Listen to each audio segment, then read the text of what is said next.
اور رسول اللہ صلی اللہ علیہ وسلم کی صحیح حدیث ہے، آپ نے فرمایا اگر مجھے اپنی امت پر خوف نہ ہوتا مشقت کا تو میں لوگوں کو عشاء کی نماز میں تاخیر کا حکم دیتا. تو مشقت کا خوف تھا اس لیے آپ نے اس کو واجب نہیں قرار دیا، لیکن افضل بہرحال یہی ہے کہ عشاء کی نماز اگر 9 گھنٹے کی رات ہے اور 8:30 بجے ٹائم شروع ہو رہا ہے تو 11:30 بجے پڑھی جائے، یہ سب سے افضل وقت ہے. 1/3 رات کے بعد پھر تاخیر کرنا یہ غیر افضل ہے، ناپسندیدہ ہے آدھی رات تک. اب آدھی رات کب ہوگی؟ جیسے 8:30 بجے عشاء شروع ہو رہی ہے اور 9 گھنٹے کا ہے تو یہ 4.5 گھنٹے میں آدھی رات ہو جائے گی، یعنی 8:30 9:30 10:30 11:30 12:30 1 بجے تک بھی آپ عشاء کی نماز پڑھ سکتے ہیں، جائز ہے، ثواب کم ہوگا. 1 بجے کے بعد کراہت ہے، یعنی آدھی رات کے بعد عشاء میں تاخیر کرنا مکروہ ہے، ناپسندیدہ ہے. پھر جتنی تاخیر کریں گے اتنی ہی کراہت بڑھتی چلی جائے گی، مکروہ اس میں مکروہ والا عنصر بڑھتا چلا جائے گا. تو اس لیے حتی الامکان آدھی رات سے پہلے عشاء پڑھ لینی چاہیے، اور افضل ہے کہ 1/3 رات تک اس کو مؤخر کیا جائے. لیکن یہ خواتین کے لیے ہے یا ان لوگوں کے لیے ہے جو سفر میں ہو اور جماعت سے نماز نہ پڑھ رہے ہو کسی وجہ سے. اگر آپ محلے میں رہتے ہیں، مسجد میں جماعت سے نماز سے پڑھنا چاہتے ہیں تو پھر جماعت کی نماز کو ترجیح دی جائے گی، اور جماعت کی نماز جلدی ہوتی ہے. ہمارے ہاں 9:15 بجے عشاء کی نماز ہو رہی ہے، حالانکہ اصل وقت تو 11:30 بجے ہے. لیکن وجہ کیا ہے کہ نبی صلی اللہ علیہ وسلم بھی 1/3 رات تک تاخیر اس لیے نہیں کرتے تھے کہ صحابہ پر شاق نہ گزرے. تو اگر مسجدوں میں اتنی دیر سے جماعت کی نمازیں ہونا شروع ہو جائیں گی تو اس بات کا امکان ہے کہ لوگ نماز چھوڑ دیں گے سستی میں. تو نماز کو بچانا اور جماعت سے پڑھنا یہ زیادہ امپورٹنٹ ہے. آپ انفرادی نماز پڑھیں 1/3 رات تک مؤخر کرنے سے، یعنی انفرادی طور پر 1/3 رات تک مؤخر کرنے سے افضل ہے کہ آپ جلدی پڑھ لیں مگر جماعت سے پڑھیں. تو جماعت چھوڑنا بہرحال مسجد کی جائز نہیں ہے. تو مسجدوں میں جس ٹائم پہ نماز ہو رہی ہو آپ نے وہی نماز پڑھنی ہے اسی ٹائم پہ، چاہے وہ جلدی ہو رہی ہو چاہے وہ دیر سے ہو رہی ہو، تاکہ جماعت کی فضیلت نہ چھوٹے آپ سے. جماعت سے نماز پڑھنا چونکہ واجب ہے، نہیں پڑھیں گے گناہگار ہوں گے. اور اگر انفرادی پڑھنی ہو کسی عذر سے تو پھر بہتر یہی ہے، جیسے خواتین تو انفرادی پڑھتی ہیں گھروں کے اندر، تو پھر بہتر یہی ہے کہ 11:30 بجے تک مؤخر کیا جائے.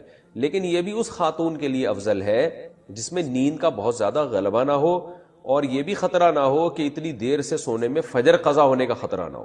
تو اگر خطرہ ہے، آپ کو یہ ڈر ہے کہ نیند کا غلبہ ہو جائے گا، سستی ہو جائے گی، تو بھائی پھر بہتر یہی ہے کہ وقت داخل ہوتے ہی پڑھ لیا کرے.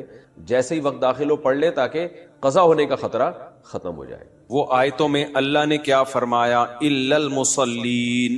اللہ فرماتے ہیں کہ جو لوگ ڈپریشن کا شکار ہو جاتے ہیں، جلد بازی میں فیصلے جلد بازی میں کرتے ہیں، ان میں تدبر نہیں ہے، غور و فکر نہیں ہے، تو لیکن کچھ علامتیں اپنے اندر پیدا کر لو تو تمہارے اندر سے جلد بازی، جس جلد بازی کے نتیجے میں ڈپریشن ہوتی ہے، خودکشی کے خیالات آتے ہیں، یعنی زندگی سکون کی گزرے گی تمہاری.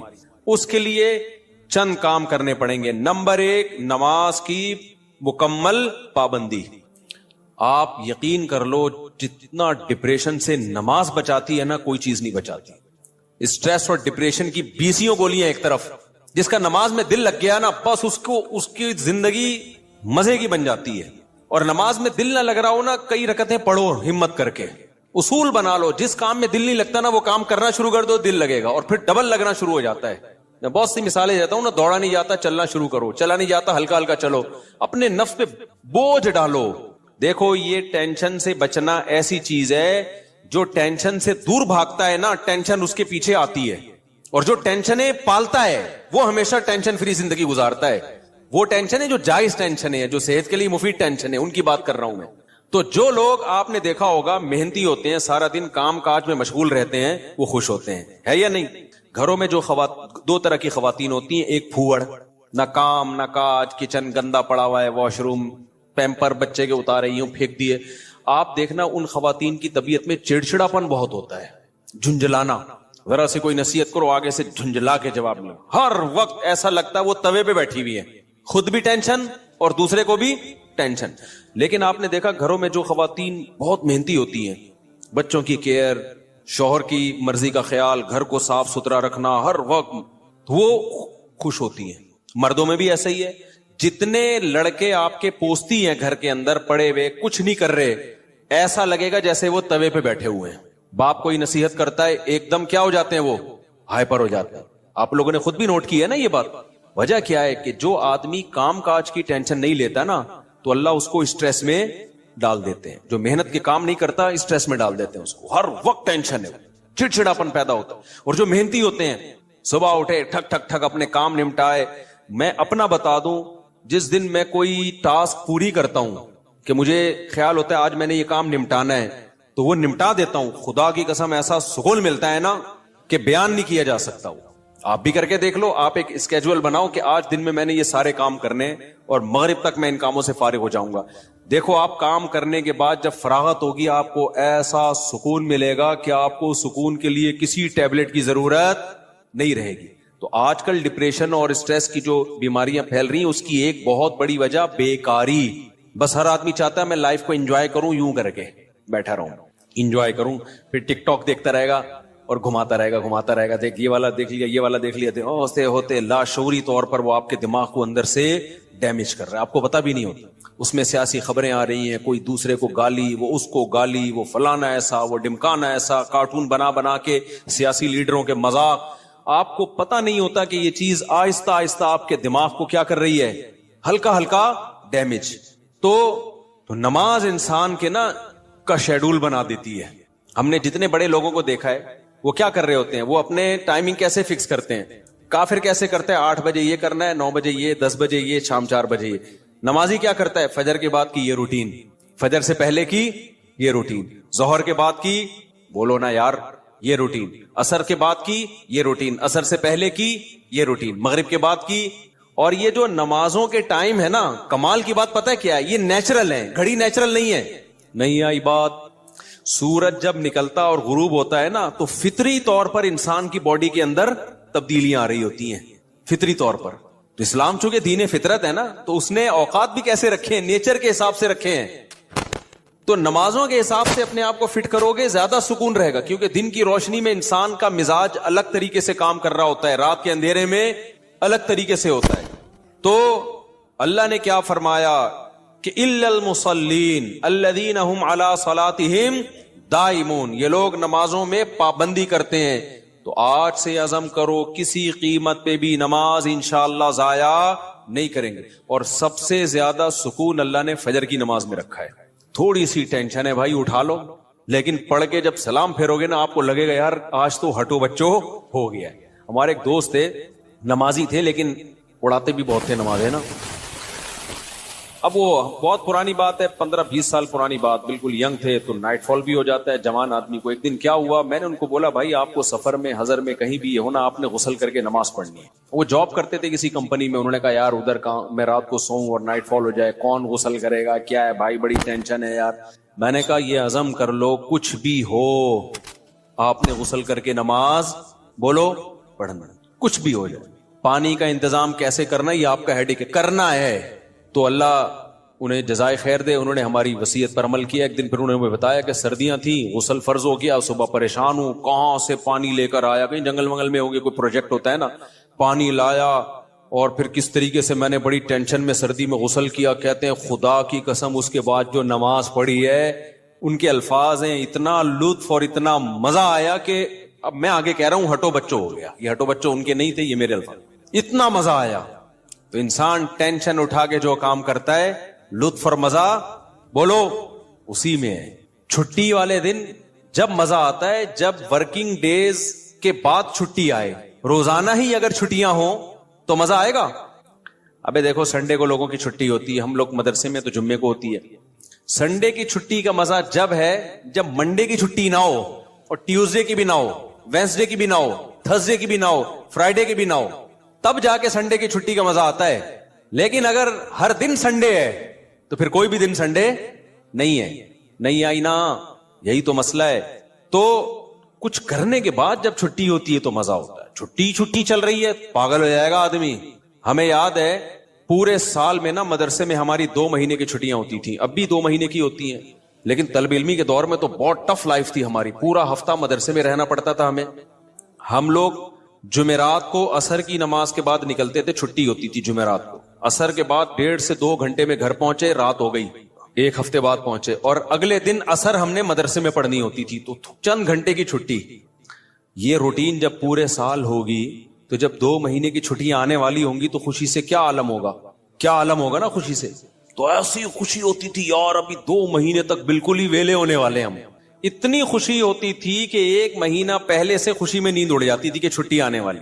لیکن اس روٹین کے بعد, لیکن اگر یہ روٹین کے بعد وہ 2 مہینے کی چھٹی نہ آتی بلکہ چھٹی کے بعد چھٹی آتی تو سوائے اسٹریس اور ڈپریشن کے کچھ بھی حاصل بولو نہیں ہوتا.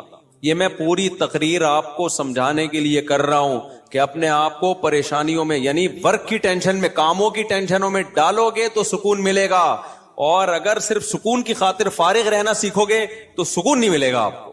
سکون ہمیشہ کام کے لوگوں کو ملتا ہے, خوش رہتے ہیں, بھاگتے دوڑتے لوگ ہمیشہ خوش رہتے ہیں. اور جو پڑے ہوئے ادھر گٹر کے ڈھکن پہ بیٹھ گئے گپے مارنا شروع کر دی جیسے کراچی کے لونڈے لپاڑے کرتے ہیں, یہی ہو رہا ہے.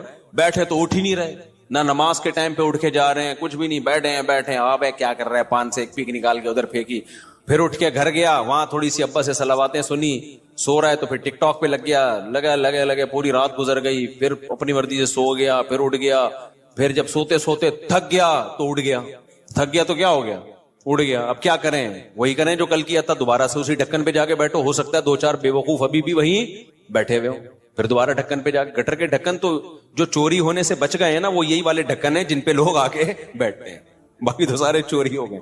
اب حضرت مفتی تقی عثمانی صاحب کی عمر ماشاءاللہ کافی ہو گئی ہے, لیکن صحت عمر کے لحاظ سے بہت اچھی, حالانکہ اتنی بزی اور اتنی ٹف لائف گزاری ہے انہوں نے. 8 گھنٹے مطالعہ کا معمول رہا ہے ایک دور میں, لیکن ہم جب بھی حضرت سے ملتے ہیں حضرت خوش طبع ہیں, تو حضرت بہت خوش مزاج ہیں. حالانکہ اتنا مصروف آدمی تو دیکھنے میں لگتا ہے خوش مزاج ہو ہی نہیں سکتا. جتنے میں نے دیکھے نا مصروف, میرے شیخ حضرت مفتی رشید احمد صاحب بہت بزی رہتے تھے.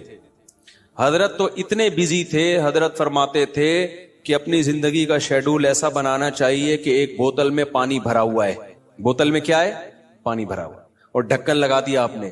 اب اس میں ایک قطرہ پانی جب جائے گا جب پرانا ایک قطرہ نکلے گا. بات سمجھ میں آ رہی ہے؟ ایک قطرے کی بھی جگہ نہیں ہے, ایک قطرہ جب اس میں جائے گا جب ایک قطرہ پہلے سے اس میں نکالا جائے گا. تو فرمایا اگر یہ قطرہ زیادہ قیمتی ہے تو پرانے قطرے کو نکالو, اس قطرے کو ڈالو. یہ قطرہ پرانے قطرے سے زیادہ قیمتی نہیں ہے تو اسی کو رہنے دو, لیکن ہوگا ریپلیس ہی ہوگا, نیا آئے گا پرانا نکلے گا. تو فرماتے تھے کہ اپنے زندگی, اپنے جو 24 گھنٹے کے اوقات کو اس طرح سے بوتل میں پانی کی طرح بھر دو کہ اب آپ کوئی اگر کام کرنا چاہتے ہو تو پرانا کوئی کام ڈسٹرب ہوگا تو پھر نیا کام ہوگا. نہیں آئی بات میرا خیال. جیسے ابھی جو روٹین چل رہی ہے نا پبلک کی, وہی کیا چل رہی ہے, کوئی بھی نیا کام کرنا چاہیں تو کر سکتے ہیں کیونکہ پرانا کوئی کام کوئی کر ہی نہیں رہے. 10 کام مزید شروع کر سکتے ہیں کیونکہ فارغ ہی فارغ ہیں. جبکہ ہمارے حضرت کا کیا تھا کہ حضرت نے اگر کوئی نیا کام کرنا ہے نا, کوئی بھی, جیسے کسی کتاب کا مطالعہ کرنا ہے تو پہلے سے جو کام ہو رہا ہے نا اس کا ناغہ کرنا پڑے گا. تو پھر اس میں کمپیئر کیا جائے گا کہ پرانا کام زیادہ قیمتی ہے یا نیا کام. یعنی کاموں کا حرج تو ہوگا کیونکہ 24 گھنٹے مصروف ہیں تو کام کا حرج تو ہوگا, لہذا نئے کام کے لیے ٹائم نہیں ہے. نیا کام اس میں جب داخل ہوگا جب نیا پرانے سے بھی زیادہ امپورٹنٹ ہوگا. مثال کے طور پر 24 گھنٹے آپ کا ایک اسکیجول ہے, ایک شیڈول ہے.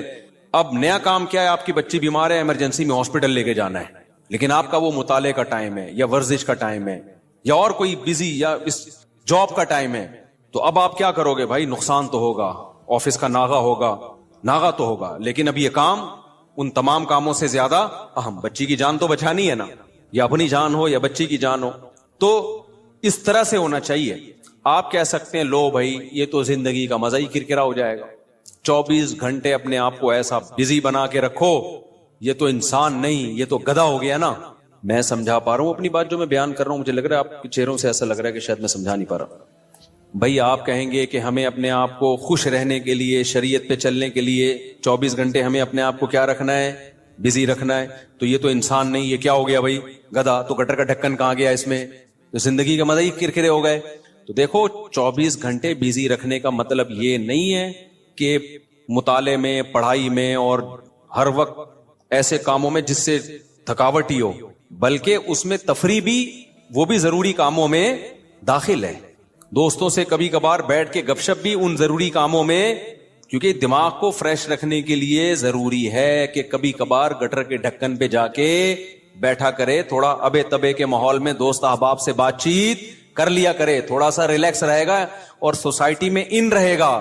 کیونکہ جو بالکل سوسائٹی سے کٹ کے بالکل ہی پپو بن جاتے ہیں نا, وہ دنیا میں کسی کام کے نہیں رہتے, وہ کسی کام کے نہیں رہتے دنیا میں. لیکن اس کا ایک ٹائم ہو.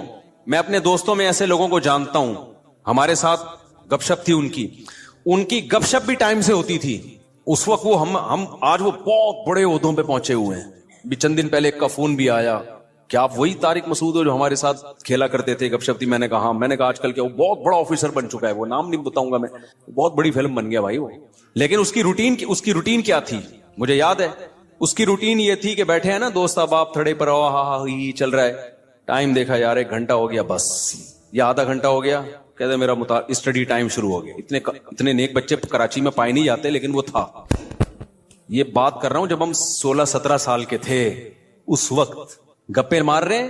ایسے بھی نہیں ہے کہ گپ شپ ہی نہ ہو دوستوں کے ساتھ, یہ بھی نہیں ہے. اور یہ بھی نہیں ہے کہ بیٹھے ہیں تو بیٹھے ہی ہیں, نہ نہ نہ.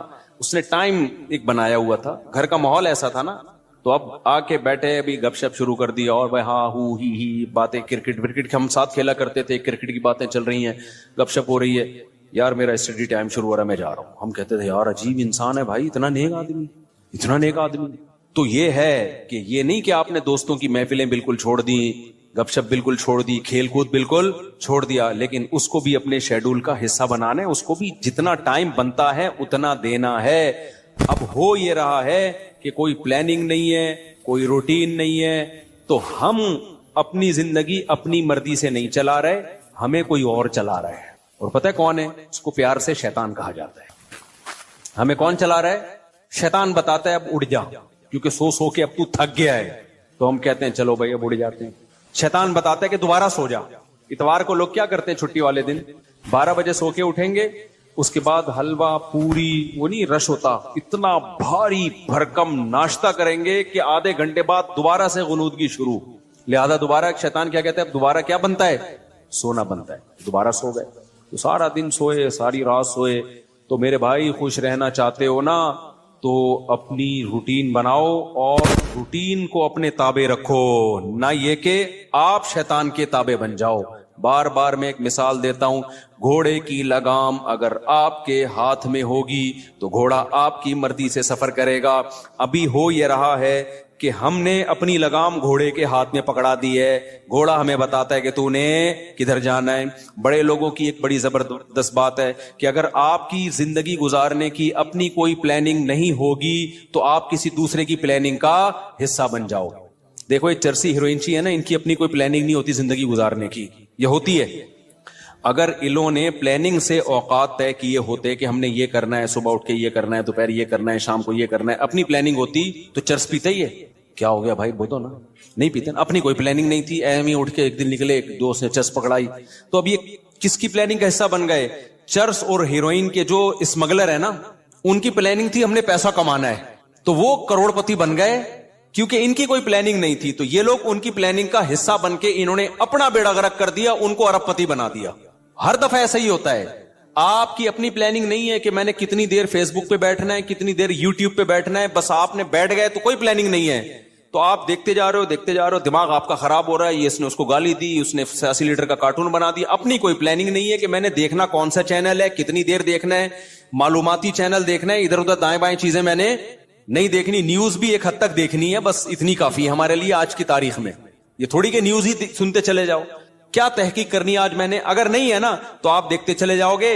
اور جو یوٹیوبرز یا فیس بکیے یا ٹک ٹاکرز ہیں, ان کی پلاننگ تھی کہ ہم نے ویوز بڑھا کے پیسہ کمانا ہے, تو آپ جیسے بے وقوف ان کی پلاننگ کا حصہ, آپ کا نقصان, اور وہ کروڑ پتی بن رہے ہیں.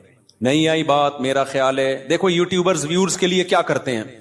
فلانے مولوی نے, مفتی طارق مسعود نے آج انجینئر کے پرخچے اڑا دیے, حالانکہ میں نے کہیں نہیں ایسے اڑائے ہوتے. وہ ایک دم وہ لگائے گا نا ایک وہ تھمبنیل پہ, ابے تمہیں کیا کرنا ہے پرخچے اڑائے کہ نہیں اڑائے؟ تمہیں کسی مسئلے کی تحقیق کرنی ہے, کسی خاص مسئلے کی, تو تم اس مسئلے کو دیکھو. یار مفتی طارق مسعود نے اس مسئلے, طلاق کے مسئلے کی تحقیق کرنی ہے یا اور کوئی مسئلہ, یار اس پہ میں سرچ کر رہا ہوں, مجھے ضرورت ہے, یا یہ کاروبار حلال ہے یا نہیں ہے, میں ڈراپ شپنگ کرتا ہوں, اب ڈراپ شپنگ ہے حلال, چلو مفتی طارق مسعود ڈراپ شپنگ لکھ کے سرچ کرو. یہ آپ کی پلاننگ ہوگی, اس میں آپ کو فائدہ ہوگا.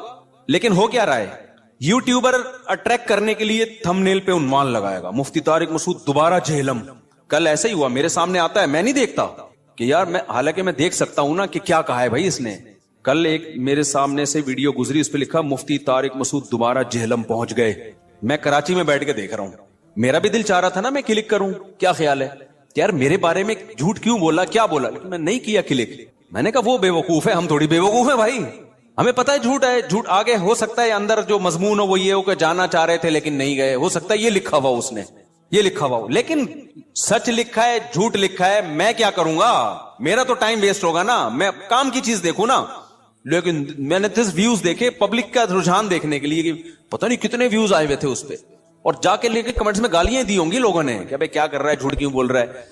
لیکن آپ کی جب اپنی کوئی پلاننگ نہیں ہوتی تو آپ دوسروں کی پلاننگ کا حصہ بن جاتے. اب یوٹیوبر کی پلاننگ تھی ویورز کے ذریعے پیسے کمانے, اس کو پتا ہے ایسا عنوان لگائیں گے تو دھڑا دھڑ ویوز آئیں گے, آپ کا ٹائم ویسٹ ہو رہا ہے. آپ نے جب دیکھا پہنچے تو ہیں نہیں, ٹھیک ہے نا, ایسی جھوٹ بولا ہوا اس نے, اس کے پیسے بن رہے ہیں اور آپ کا ٹائم ویسٹ, اور آپ ڈپریشن میں, پھر زبان گندی کر کے گالیاں کمنٹس میں الگ. تو ان تمام چیزوں کا آپ کو کچھ بھی حاصل نہیں ہوا, اس لیے کہ آپ کی پہلے سے کوئی پلاننگ تھی نہیں کہ کیا چیز دیکھنے کی ہے اور کیا چیز دیکھنے کی نہیں. آپ کی تھی نہیں, بس آپ نے جا کے. تو اصول یاد رکھو, آپ کی اپنا لائف اسٹائل نہیں ہوگا تو آپ ہمیشہ دوسرے کے لائف کا حصہ بن جاؤ, اس کی ترقی کا حصہ بن جاؤ گے. کیونکہ دیکھو شیطان ہر وقت پلاننگ میں لگا ہوا ہے.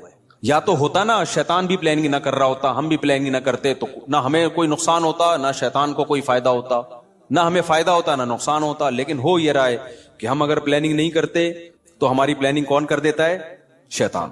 اس نے بنا کے بیٹھا ہوتا ہے, فارغ ترین آدمی ہے تو اس کو اب اس کام میں لگاؤ, ٹھیک ہے نا. تو یہ بہت اہم بات ہے.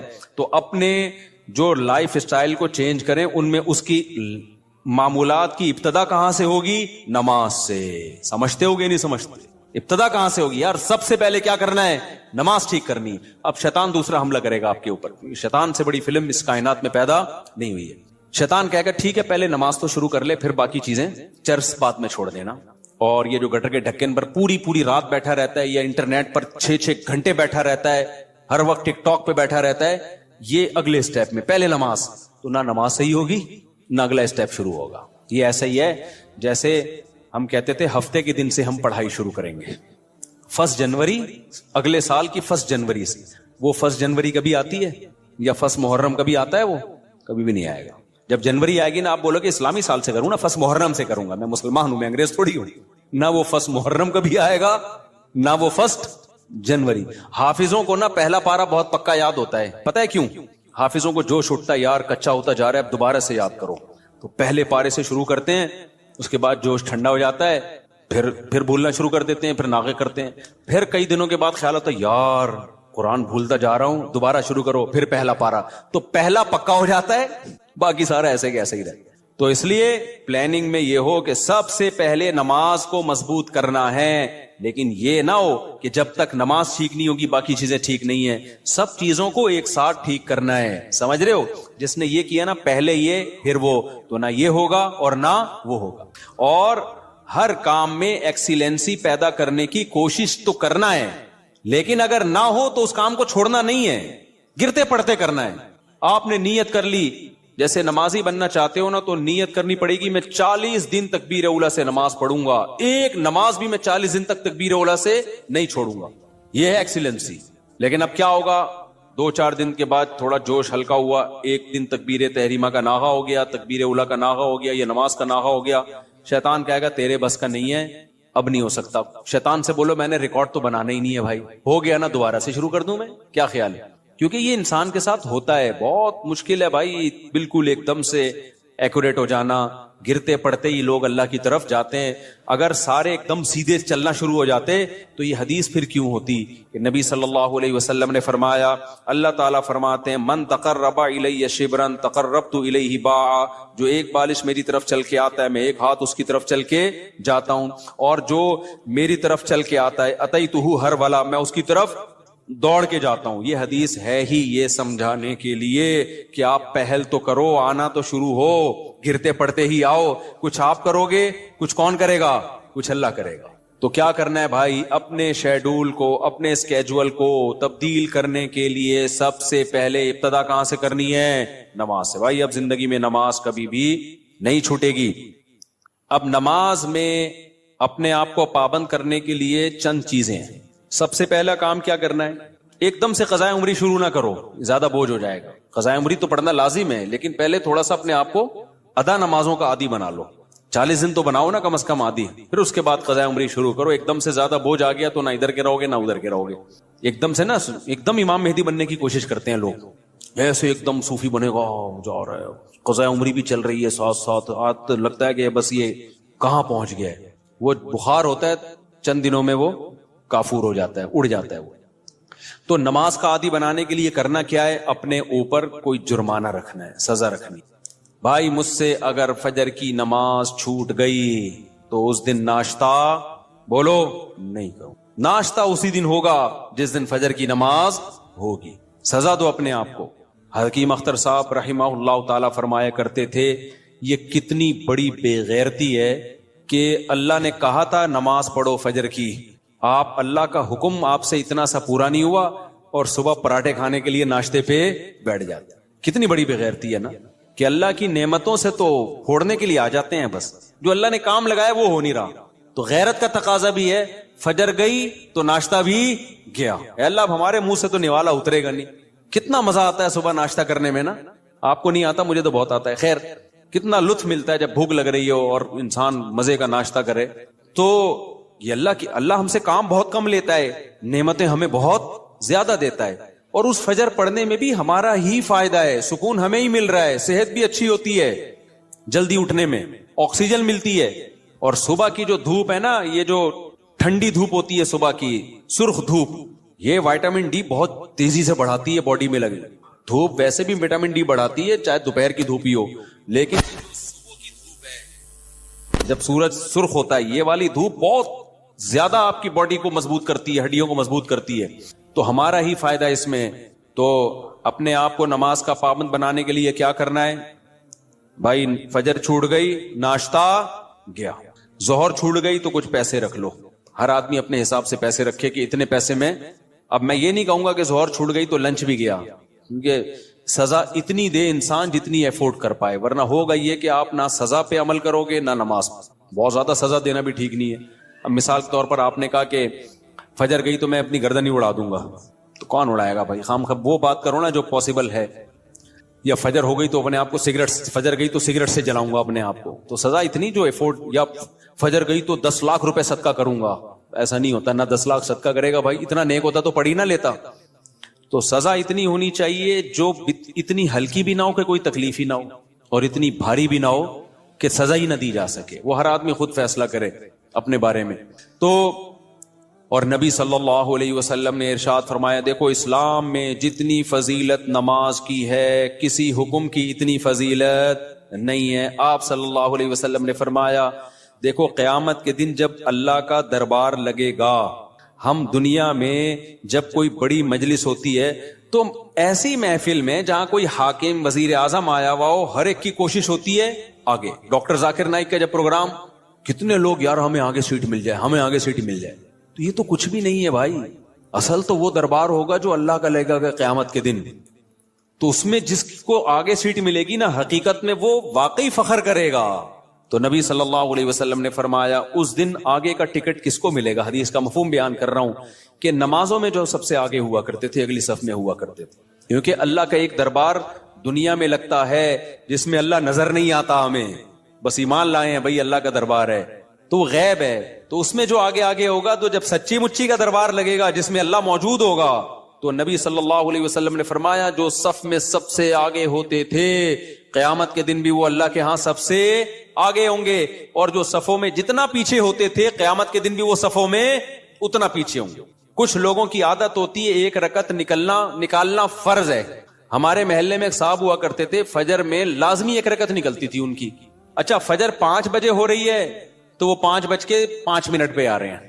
ہم ان سے کہتے تھے یار ایک رکعت کیوں نکالتے ہو, تھوڑا 2 منٹ پہلے آ جاؤ. کہتے یار اصل میں رات کو نیند پوری نہیں ہوتی. پھر جب نماز 5:15 پہ ہوئی تو بھی ایک رکعت نکل رہی ہے. یہ ایک بیماری ہے, میں آپ کو بتا رہا ہوں بھائی. اب تو 15 منٹ زیادہ مل گئے نا, تو زیادہ مل کے ان کی نیند اسی حساب سے آگے جا رہی ہے. حتیٰ کہ سردیوں میں جب 6:45 پہ نماز ہو رہی ہے پھر بھی ایک رکعت نکل رہی ہے. تو یہ جو آزار ہوتے ہیں نا کہ یوں ہو رہا ہے بھائی، جس نے پڑھنی ہوتی ہے وہ آ جاتا ہے، نہیں پڑھنی ہوتی، جس کی ایک رکعت نکلنی ہے وہ ایک ہی نکلتی رہے گی قیامت تک، جس کی دونوں رکعت نکلنی ہے، اتحیات والے بھی ہوتے ہیں، اتحیات میں آ رہے ہوتے ہیں، وہ ہمیشہ آپ دیکھنا اتحیات میں ہی ہوں گے، اور کچھ ایسے ہوتے ہیں جماعت ہی پوری نکلتی ہے ان کی، وہ ہمیشہ سلام پھیرنے کے بعد تشریف لا رہے ہوں گے، بولے گا ابے یار یہ کیا ہو گیا، تو اور کچھ ایسے ہیں جنہوں نے پڑھنی نہیں ہے۔ تو جب میں اور آپ کوشش کریں گے نماز کی پابندی کی، تو بھائی تکبیر اولا کی پابندی کے ساتھ صف اول میں، کیونکہ نبی کی جو بشارتیں آپ صلی اللہ علیہ وسلم نے صف اول کے لیے دی ہیں وہ دوسری صف کے لیے اور آخری صف کے لیے نہیں ہیں۔ آپ صلی اللہ علیہ وسلم نے فرمایا لوگوں کو اگر پتہ چل جائے کہ صف اول میں کتنا ثواب ملتا ہے